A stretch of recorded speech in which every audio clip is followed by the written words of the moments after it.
La Segunda Guerra Mundial en color. Victoria en Europa.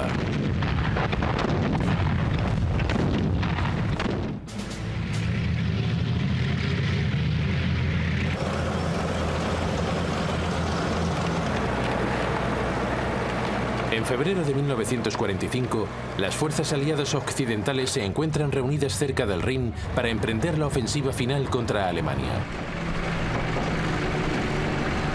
En el norte están concentradas las tropas del 21º Grupo de Ejércitos del mariscal de campo Bernard Montgomery. Más al sur se encuentra el 12º Grupo de Ejércitos del general Omar Bradley.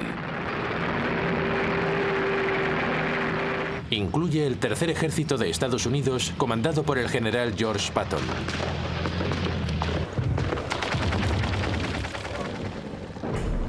El 8 de febrero de 1945, el grupo de ejércitos de Montgomery lanza un ataque sobre dos flancos contra las fuerzas alemanas que defienden el Rin. El flanco norte ha de abrirse camino a través del terreno boscoso.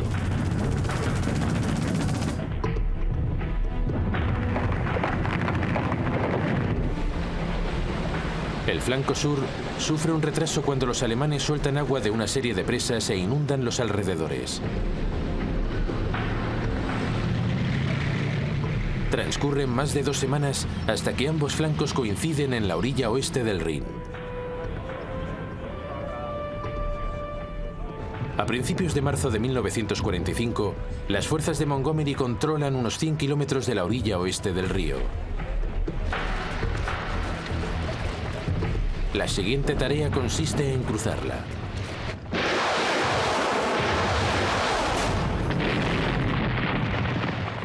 Al sur de la zona controlada por Montgomery, los ejércitos de Bradley se desplazan también hacia el este en busca de una ruta a través del río.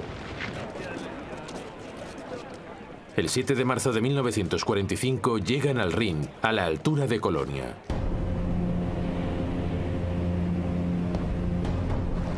Pero Hitler ha ordenado destruir todos los puentes.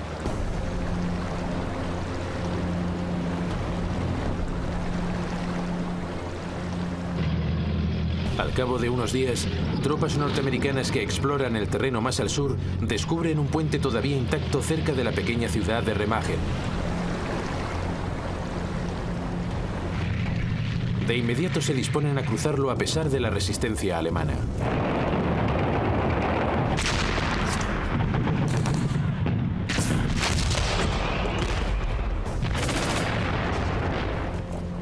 Poco después, cuando ya casi han llegado a la otra orilla, se produce una explosión.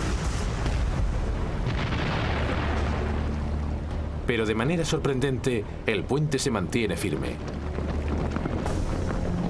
Un reducido grupo de americanos corre a través de él y corta todos los alambres con aspecto de cables de demolición. Los comandantes norteamericanos hacen pasar a sus hombres lo más rápido posible.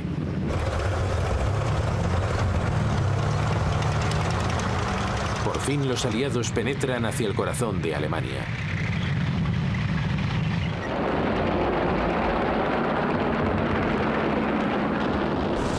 Durante la semana siguiente, los alemanes lanzan ataques aéreos desesperados con el objeto de destruir el puente de Remagen.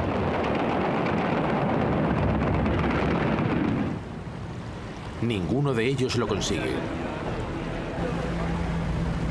Pocos días después, el 17 de marzo, mientras ingenieros de combate reparan el puente, de repente se derrumba de manera inesperada.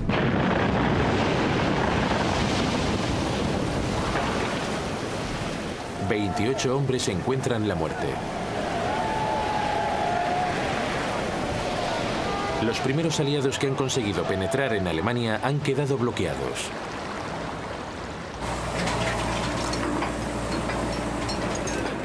Mientras tanto, más al norte, Montgomery prepara el primer cruce masivo del Rin.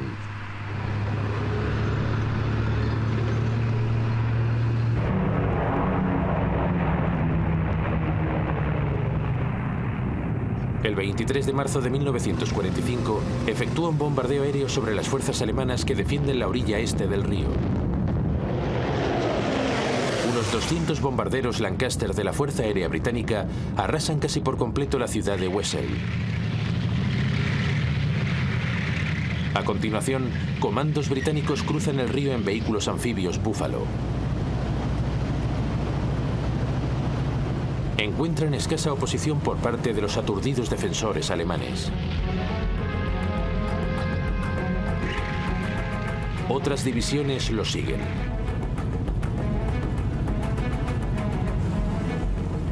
El cruce del río se prolonga durante toda la noche.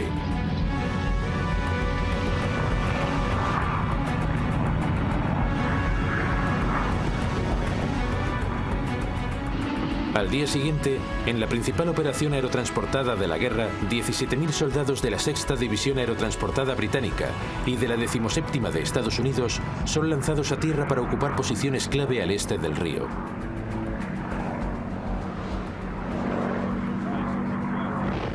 Son recibidos por intensas descargas antiaéreas de los alemanes.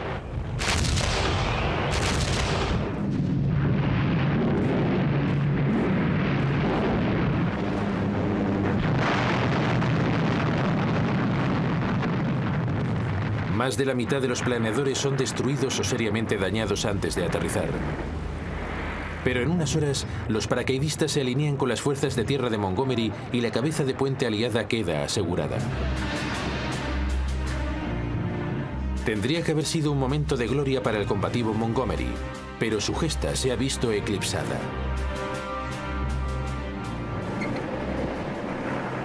La noche anterior, su gran rival, el general Patton, ha cruzado inesperadamente el Rin cerca de Oppenheim y avanza ya hacia el interior de Alemania. En el norte, Montgomery sigue penetrando en territorio alemán hasta llegar a Münster.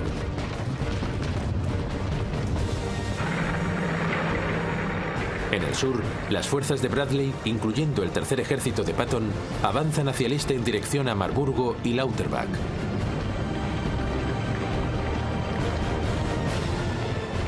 Más adelante circunvalan y sobrepesan la importante ciudad alemana de Frankfurt am Main.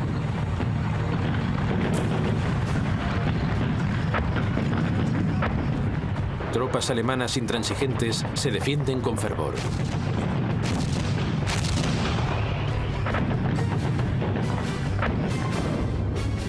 A estas alturas ya no hay duda de que los alemanes están en las últimas. La única cuestión es cuándo se darán cuenta.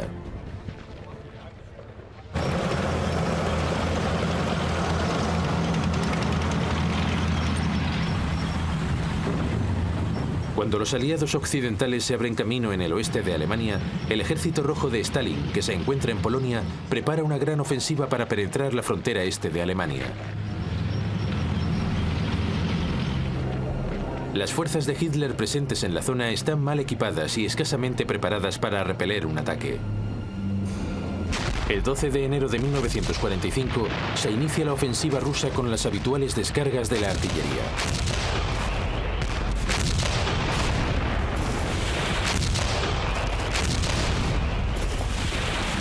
Esta se extiende a lo largo de un frente de 500 kilómetros.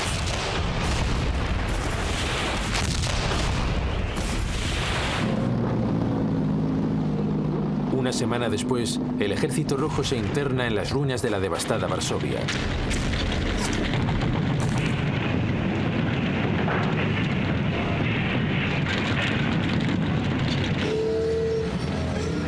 A continuación avance hacia el oeste en dirección a la frontera alemana, situada a 500 kilómetros de distancia. Una segunda fuerza soviética se desplaza hacia el sur y ocupa la ciudad polaca de Cracovia el 18 de enero.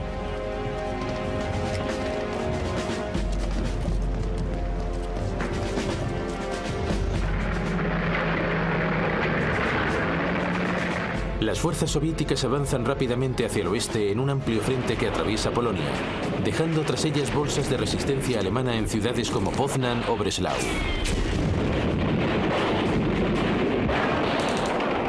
Pero pronto esa resistencia es aplastada.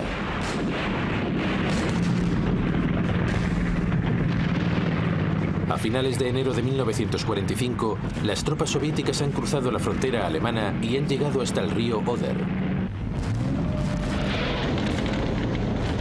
Ahora los tanques rusos están a solo una hora del este de Berlín.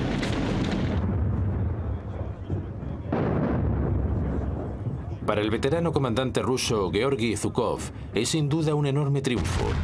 Ha viajado 500 kilómetros en tan solo 14 días, uno de los avances relámpago más largos y rápidos de la historia militar.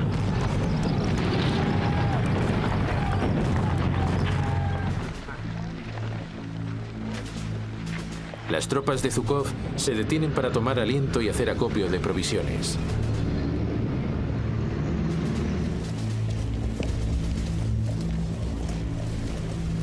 Pronto las alcanza un segundo grupo de ejércitos soviéticos que se atrinchera más al sur, junto al río Neis.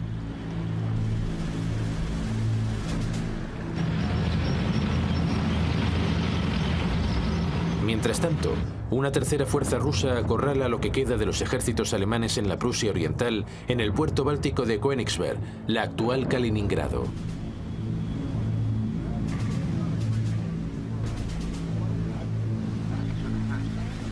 Hitler ha asignado al jefe de las SS, Heinrich Himmler, el mando de sus fuerzas en la región vecina. Es una muestra de lo mucho que a estas alturas desconfía de sus generales. Pero Himmler no posee conocimientos ni experiencia militar.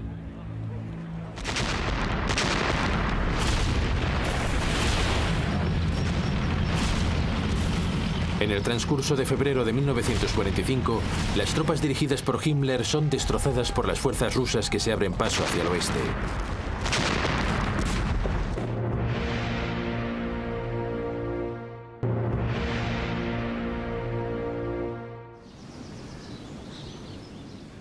El Ejército Rojo se prepara ya para el asalto final a Berlín. Se encuentra a menos de 80 kilómetros de distancia. El jefe del Estado Mayor en funciones de Hitler, el general Heinz Guderian, insta al Führer a movilizar todas las unidades que puedan ser distraídas del frente oeste para defender Berlín. Hitler accede y ordena regresar al 6º Ejército Panzer SS, uno de sus cuerpos de élite. Pero no lo envía a Berlín, sino a Hungría. Le obsesiona la idea de defender la última fuente de petróleo de que dispone Alemania, el yacimiento petrolífero húngaro situado al este del lago Balatón. Es una decisión poco meditada.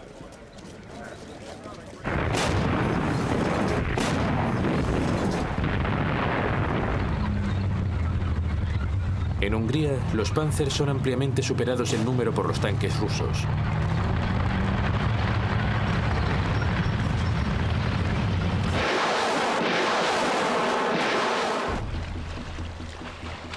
Y por si fuera poco, el tiempo se vuelve contra ellos. Un repentino deshielo convierte el suelo en un barrizal.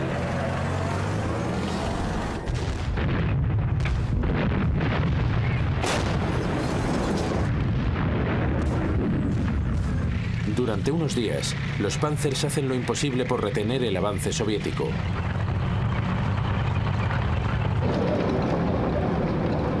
Pero progresivamente son empujados hacia Austria. Pronto se ven involucrados en la defensa de Viena, mientras el Ejército Rojo avanza hacia la capital austríaca. Pero el 6º Ejército Panzer SS es una fuerza desgastada.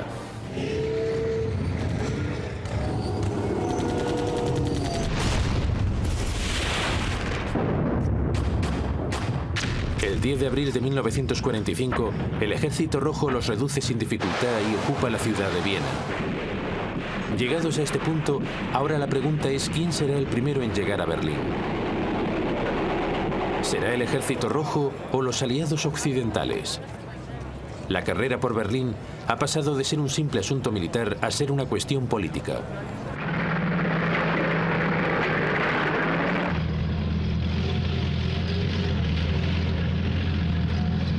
En marzo de 1945, el Ejército Rojo está alineado a lo largo del río Oder a la espera del asalto final a Berlín. Ello plantea un dilema al mando militar aliado en el oeste. Berlín se encuentra a menos de 500 kilómetros de sus posiciones avanzadas. La mayoría de comandantes aliados querría entrar rápidamente en la ciudad para adelantarse a los rusos. Pero en una conferencia celebrada un mes antes en el puerto de Yalta, en el Mar Negro, los dirigentes aliados han dividido a Alemania en zonas de influencia. Berlín se encuentra en el interior de la zona rusa. Por eso Eisenhower recibe instrucciones de comunicar a sus comandantes que ignoren Berlín y se desplieguen para ocupar el resto del país.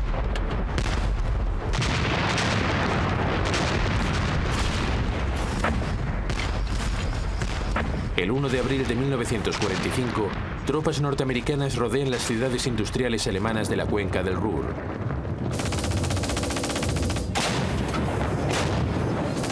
Soldados alemanes que ocupan la zona oponen una tenaz resistencia.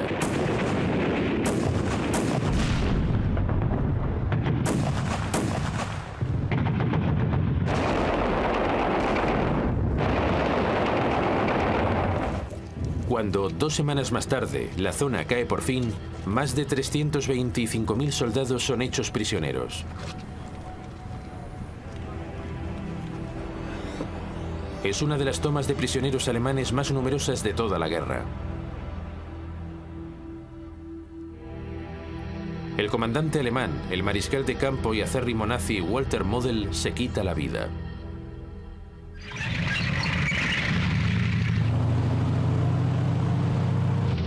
En otras partes del país, la resistencia es más irregular y los ejércitos del general Bradley marchan sin excesivos problemas por territorio alemán. El 18 de abril de 1945, fuerzas estadounidenses consiguen abrir un pasillo a través de la frontera checa que parte a Alemania en dos.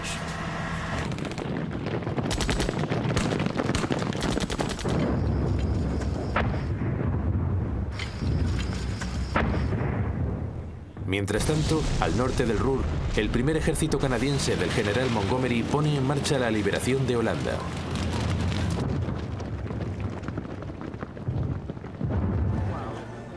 Los holandeses han sufrido terribles atrocidades durante el duro invierno de 1944 a 1945.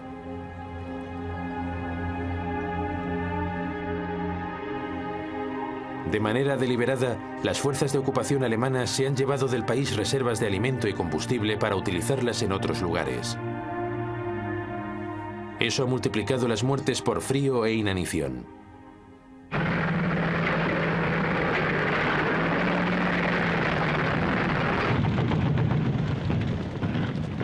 La ciudad holandesa de Arnhem es tomada el 15 de abril de 1945.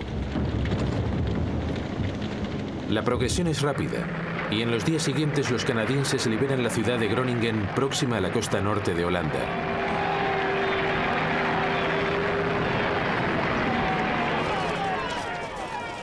Eso deja un ejército alemán prácticamente intacto, pero vencido, en las proximidades de Ámsterdam.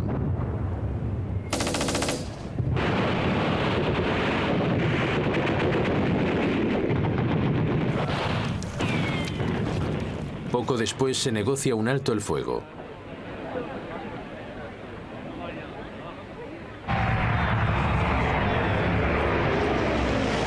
La aviación aliada ruge ya sobre los campos holandeses, arrojando comida y medicamentos.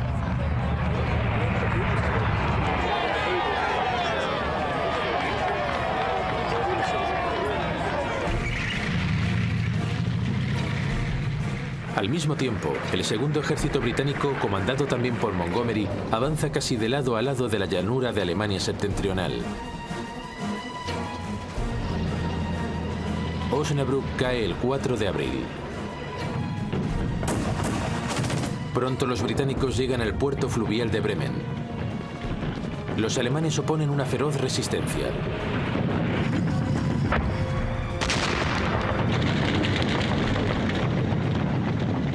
Transcurren 9 días de lucha casa por casa hasta que por fin el puerto es ocupado.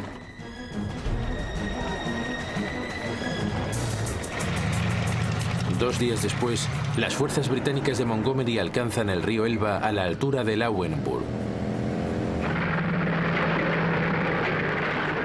A medida que los aliados avanzan por territorio alemán, se encuentran con nuevas y terroríficas pruebas de la solución final practicada por los nazis. A primeros de abril de 1945, tropas norteamericanas invaden un campo de concentración próximo a Weimar, en la Alemania central.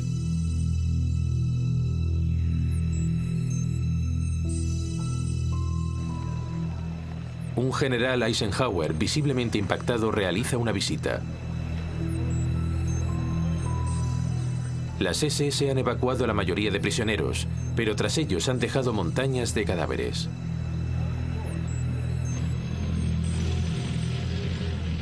Ocho días después, tropas británicas invaden otro campo de concentración en Belsen, al norte de Hannover. Aquí descubren más de 70.000 prisioneros.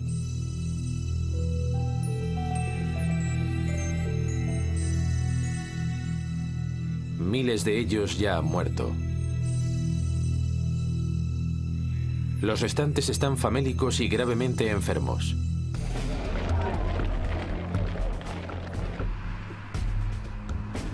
Mientras tanto, mucho más al sur, en Italia, el frente alemán comienza también a derrumbarse. Las fuerzas alemanas se encuentran atrincheradas a través de los montes Apeninos. El mariscal de campo, Sir Harold Alexander, comandante aliado en el Mediterráneo, emprende ahora su ofensiva de primavera. El 9 de abril de 1945, tropas británicas lanzan un ataque que atrae fuerzas alemanas de distintos lugares del frente.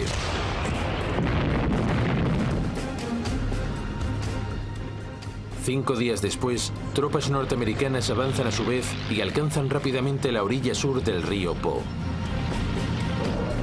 Los alemanes se retiran a la orilla norte. Pero el comandante de Hitler en Italia, el general Heinrich von Bittenhoff, no confía en poder contener por más tiempo el avance aliado. Por eso establece contacto con los aliados y el 29 de abril de 1945 se rinde sin condiciones. El documento surtirá efecto a partir del 2 de mayo de 1945. Se trata de la primera rendición formal de fuerzas alemanas en Europa.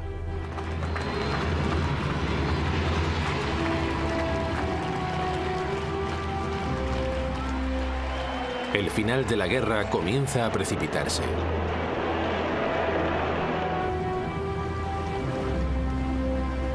En Alemania, fuerzas soviéticas y americanas se encuentran junto al río Elba, en las proximidades de Leipzig. Se ha creado el marco adecuado para lanzar el asalto final a Berlín. Hitler está desesperado. Ahora debe recurrir a gente mayor o demasiado joven para contribuir a la defensa de la ciudad.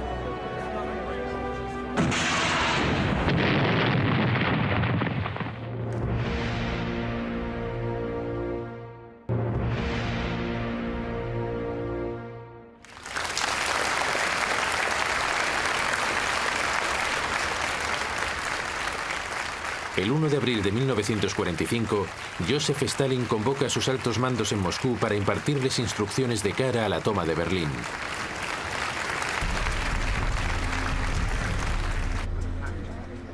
El mariscal Georgi Zhukov, el comandante más exitoso de Rusia, efectuará el asalto principal desde su cabeza de puente junto al río Oder.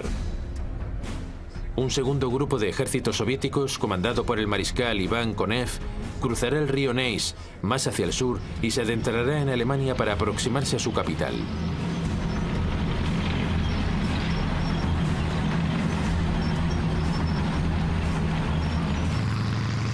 Entre los dos representan una poderosa fuerza soviética integrada por más de 2,5 millones de hombres.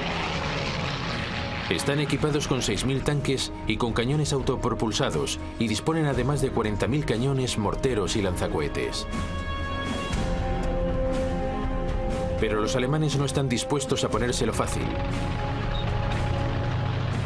La ciudad es defendida por cerca de 1 millón de soldados. Muchos de ellos se han atrincherado en sólidas posiciones defensivas, principalmente a lo largo de los altos de Shiloh, una abrupta escarpadura que emerge del valle del Oder y desemboca frente al punto de asalto de Zhukov.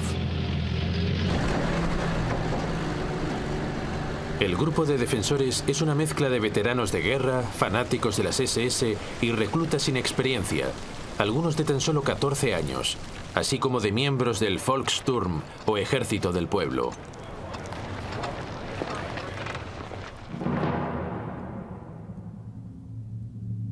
A estas alturas, Hitler se ha retirado a un búnker situado bajo la Cancillería del Reich en Berlín. Es ya una figura desgarbada y atiborrada de medicamentos que pasa la mayor parte de su tiempo dando órdenes nada realistas a ejércitos poco menos que imaginarios. Sus apariciones públicas son cada vez más escasas.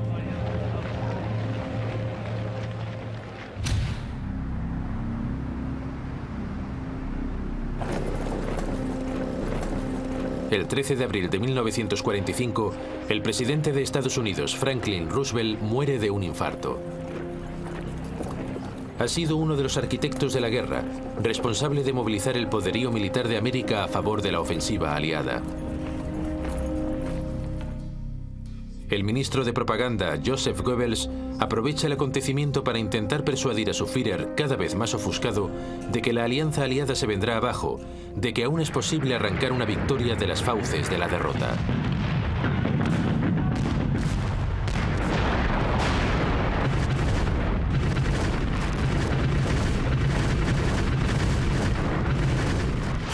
Pero sus ilusiones se desvanecen rápidamente. 3 días después de la muerte de Roosevelt, Zhukov inicia su asalto a Berlín.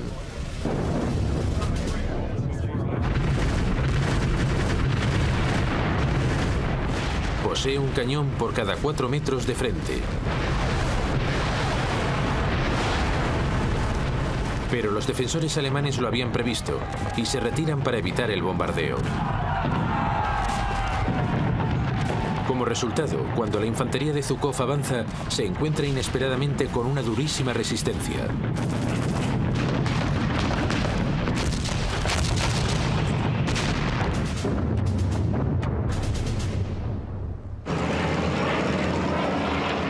Desesperado por salvar la situación, Zhukov recurre a sus tanques.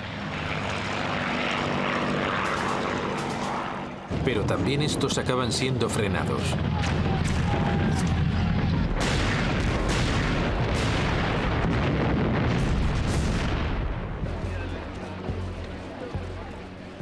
Mientras tanto, más al sur, el asalto conducido por el segundo grupo de ejércitos de Konev está funcionando mejor. Sus tropas han cruzado el río Neisse y se encaminan decididas hacia el siguiente obstáculo, el río Spree.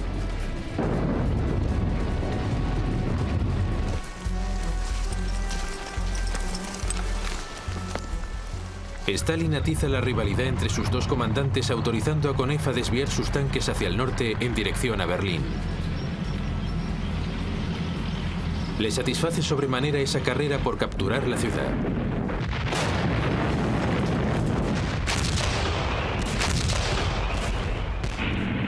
Al cabo de 3 días de violentos combates, las tropas de Zhukov consiguen entrar en los suburbios del este de Berlín.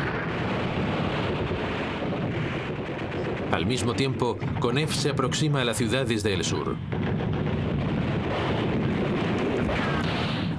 Los alemanes se defienden a la desesperada.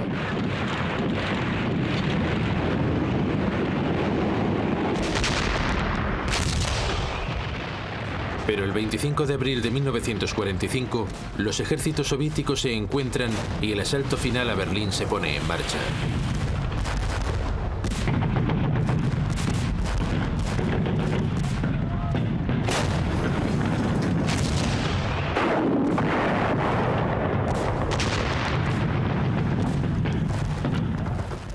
A medida que la lucha se extiende de barrio en barrio, los civiles empiezan a salir de los sótanos. Pero los rusos no hacen demasiado caso de las banderas de rendición.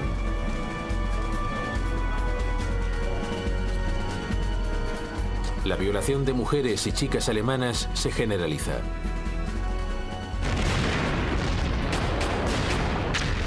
Después de otros 3 días de combates, los defensores de la ciudad están inmovilizados en una estrecha franja de menos de 3,5 kilómetros de ancho en el centro de Berlín.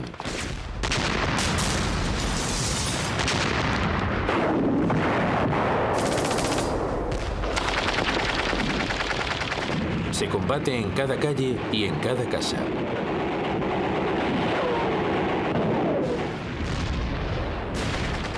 Por la mañana del 30 de abril, tropas soviéticas inician el asalto al Reichstag, el edificio del Parlamento alemán. Para Stalin es el símbolo del poder nazi.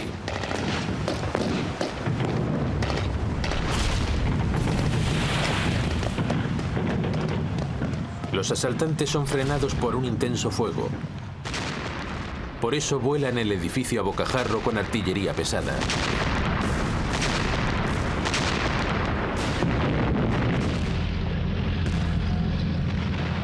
Por la tarde, los rusos lo toman por asalto.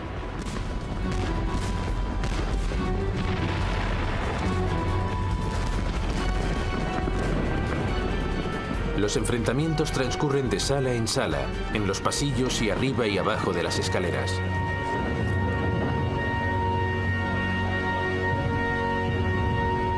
Cuatro horas después, por fin la bandera roja puede ser izada sobre una de las torres.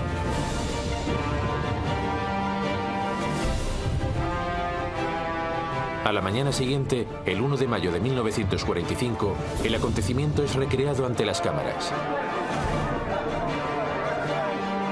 Pero a estas alturas, Hitler ya ha muerto. El 30 de abril, mientras encima de él se libraba un encarnizado combate, el hombre cuyas locas ambiciones sumieron al mundo en una guerra, arrasaron todo un continente y condujeron al exterminio de millones de judíos, se había quitado la vida.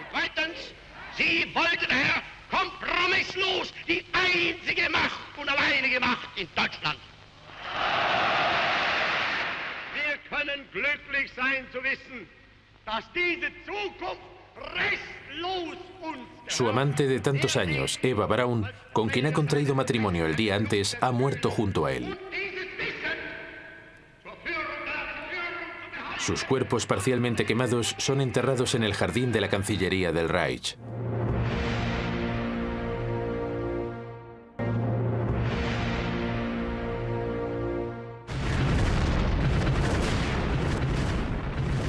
La lucha continúa.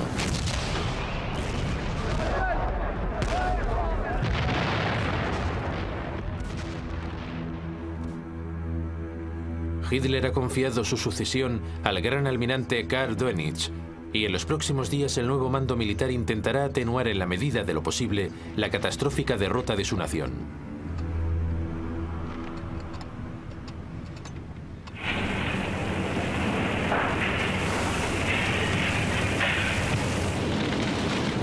El 1 de mayo de 1945, el día siguiente a su muerte, se anuncia al pueblo alemán que su Führer ha caído en combate. Pero se les advierte también que deben seguir luchando contra la amenaza bolchevique.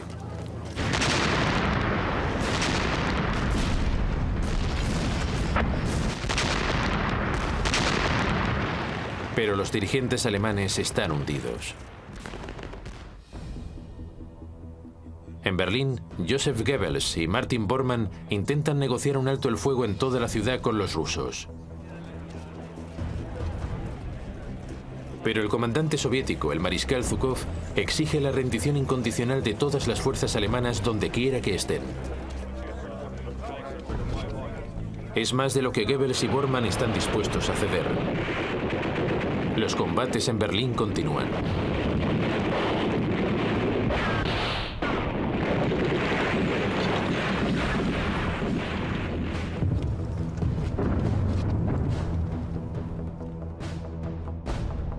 Al atardecer, Goebbels y su esposa matan a sus 6 hijos y a continuación se suicidan.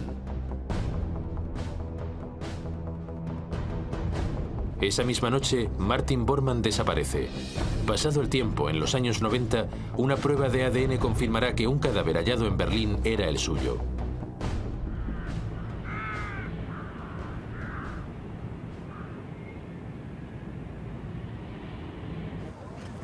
A la mañana siguiente, Berlín se rinde. A media tarde cesan todos los combates en la ciudad.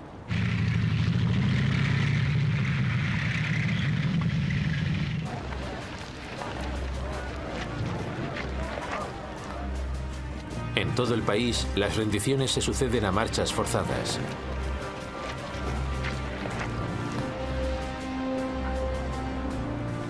Al día siguiente, Dönitz envía una delegación al oficial al mando británico, el mariscal de campo Montgomery. Le ofrece la rendición de todas las fuerzas alemanas que combaten en el norte del país.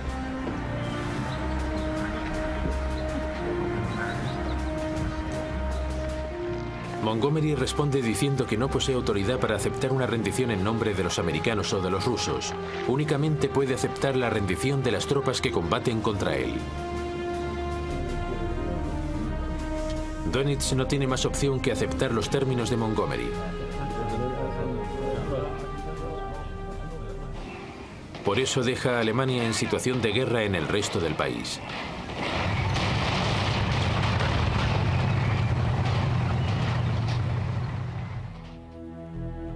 Así las cosas, Dönitz envía otra delegación al general Eisenhower, el comandante supremo aliado, para negociar un acuerdo de paz con los aliados occidentales. Pero por precaución, dicho acuerdo evita cualquier referencia a una eventual rendición ante los rusos. Eisenhower lo rechaza e insiste en que solo aceptará una rendición incondicional de todas las fuerzas alemanas. Una vez más, Dönitz es obligado a ceder.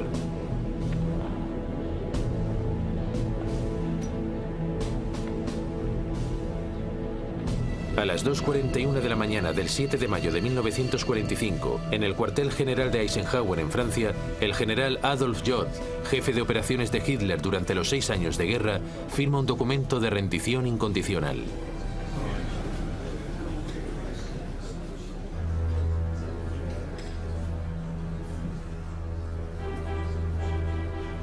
El jefe de Estado Mayor de Eisenhower, Walter Bedell Smith, firma en nombre de los aliados occidentales. El general Iván Suslubarov lo hace en nombre de la Unión Soviética.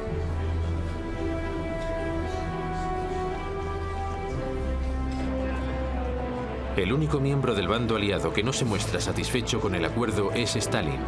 La Unión Soviética ha sufrido demasiado para perder la ocasión de devolver la humillación a los alemanes. Así, Stalin envía una contraorden a Suslubarov y declara que Rusia únicamente aceptará una rendición si ésta tiene lugar en Berlín.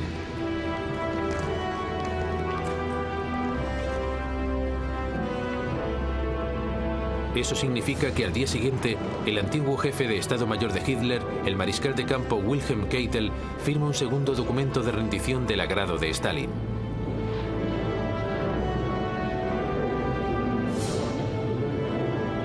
El mariscal Zhukov firma en representación de la Unión Soviética junto al mariscal en jefe del aire, Sir Arthur Tedder, que firma en nombre de los aliados occidentales.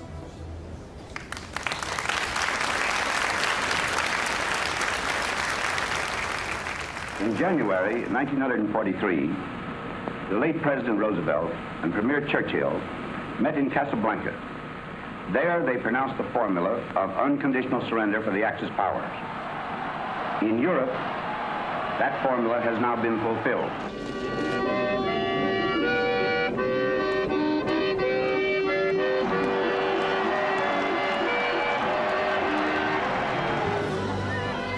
En Europa y Estados Unidos, las multitudes empiezan a celebrar el final de la guerra en Europa.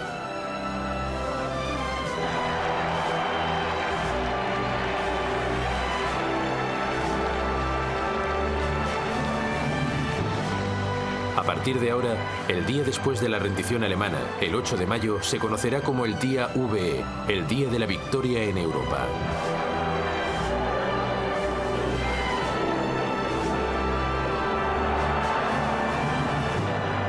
Pero mientras las celebraciones se suceden, muchos son conscientes de dos cuestiones muy serias. En el este, Japón continúa luchando.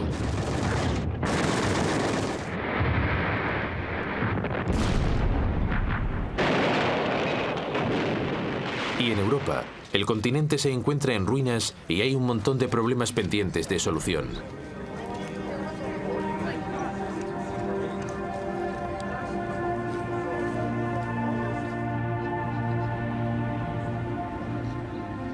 Millones de víctimas y de trabajadores esclavizados de los campos de concentración alemanes necesitan ayuda para rehacer sus vidas.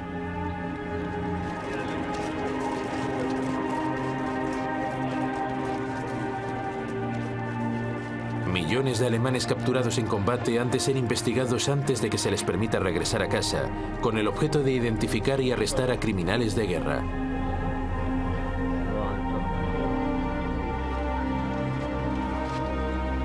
Las SS son un objetivo muy particular.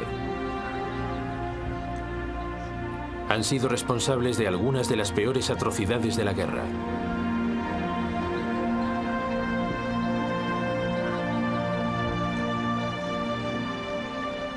Dirigentes nazis como Hermann Göring, jefe de la Fuerza Aérea de Hitler, son perseguidos y exhibidos ante las cámaras.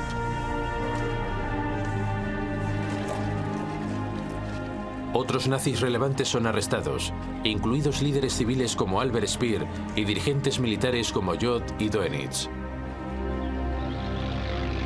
Serán llevados a juicio por crímenes contra la humanidad en la ciudad alemana de Nuremberg. You must plead guilty or not guilty. Bekenne mich im Sinne der Anklage nicht schuldig.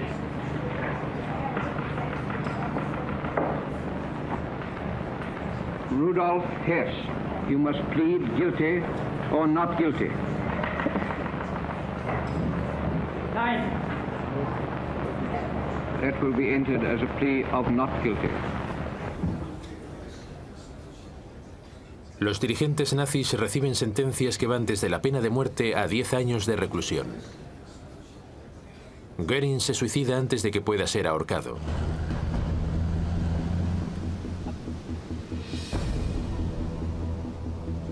Dos meses después de la rendición alemana, los aliados se reúnen en el barrio residencial berlinés de Potsdam.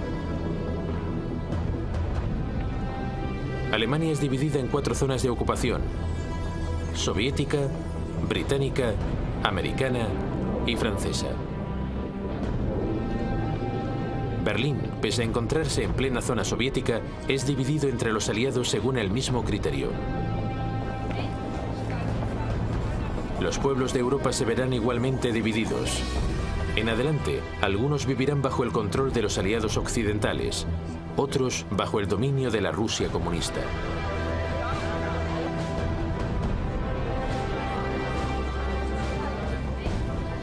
Pero antes de que eso pueda ponerse en práctica, antes es preciso ganar la guerra en el Pacífico.